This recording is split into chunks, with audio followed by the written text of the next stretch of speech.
Pada video kali ini saya akan membahas tentang tata cara refleksi dari pemulasaraan jenazah ya. Eh, Pertama-tama ketika ada yang meninggal ya, kita harus mengurusi jenazah atau dipinta untuk mengurusi jenazah. Ketika yang pertama kewajibannya adalah memandikan jenazah. Ya, dalam memandikan jenazah kita dimuawali dengan niat memandikan jenazah. Niatnya nawaitul gusla lihadal mayiti fardhu lillahi ta'ala. Ya, kalau kita seperti kita mandi junub ya, atau mandi besar ya. Kalau untuk jenazah nawaitul gusla lihadal mayiti fardhu lillahi ta'ala. Itu cukup ya. Nah, kemudian kita memandikan jenazah. Awal mulanya kita membersihkan jenazah tersebut dari kotoran-kotoran. Ya. Setelah memberi kotoran, kalau ada logam sejenis persiapan itu dilepas semua. Ya. Kemudian setelah kotoran itu dibersihkan, kita mandikan. Ya. Nah, jangan lupa setelah dibasuh dengan air suci, kita pakainya air sabun ya. Setelah air sabun, terus kita membasuhnya dengan air bersih lagi. Setelah air bersih lagi, kita pakainya air kapur barus ya. Nah, setelah itu sebelum kapur barus, kita mewudukan dulu jenazah ya. Niatnya nawaitul wudu'a lihadal mayiti fardhu lillahi ta'ala. Kemudian disiram dengan air kapur barus. Kemudian jenazah dimasukkan ke rumah ya untuk dikafani ya. Nah, setelah dikafani, jadi ketika salah satunya sudah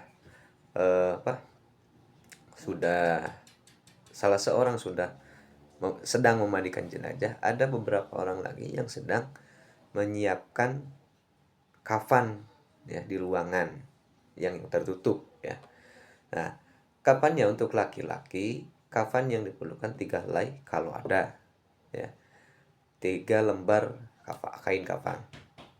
Ya, untuk perempuan 2 lembar kain kafan ditambah kain kafan untuk sarung ya, untuk baju dan untuk jilbab, untuk kerudung ya, itu untuk perempuan.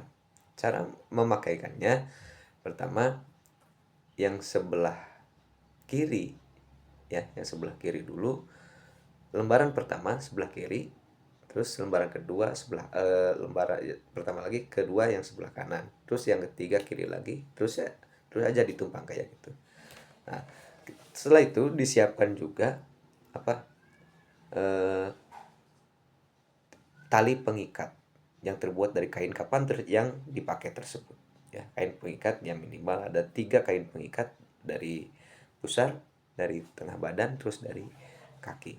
Nah, jangan lupa bahwa kain kafan tersebut telah dikasih wewangian ya, dikasih wewangian parfum atau ada wewangian yang lain yang khas untuk jenazah. Nah, setelah jenazah selesai di kain kafan, maka tugas selanjutnya kita sebagai umat muslim ya, itu mensalati jenazah. Salat jenazah untuk jenazah laki-laki berbeda niatnya dengan jenazah perempuan. Kalau laki-laki nawaitu usolli fardhu ala hadzal mayiti ya. Kalau untuk perempuan dewasa usolli fardhu ala hadhil mayitati arba'a takbiratin fardhu lillahi ta'ala ya.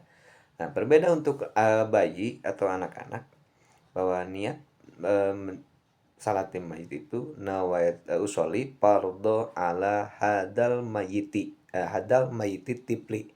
Kalau untuk bayinya perempuan, nawaitu usolli fardhu ala hadhil mayitati tiflati. Ya, maitati tiflati. Arba'a rakaatin fardhu lillahi ta'ala. Arba takbiratin fardhu lillahi ta'ala.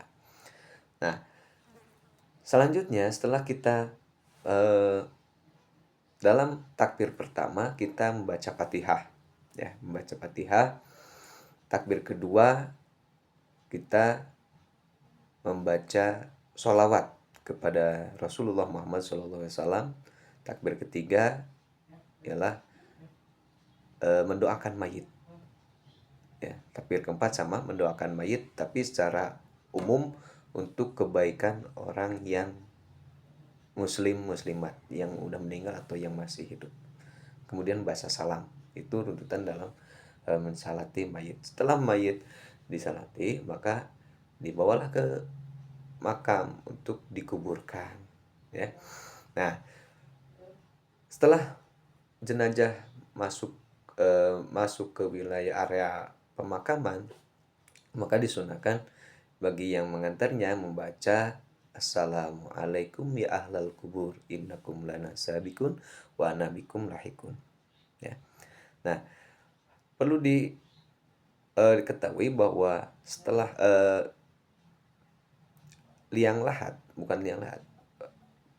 lobang untuk mengkubur mayit jenazah itu ukurannya harus sama persis dengan mayat tersebut, ya.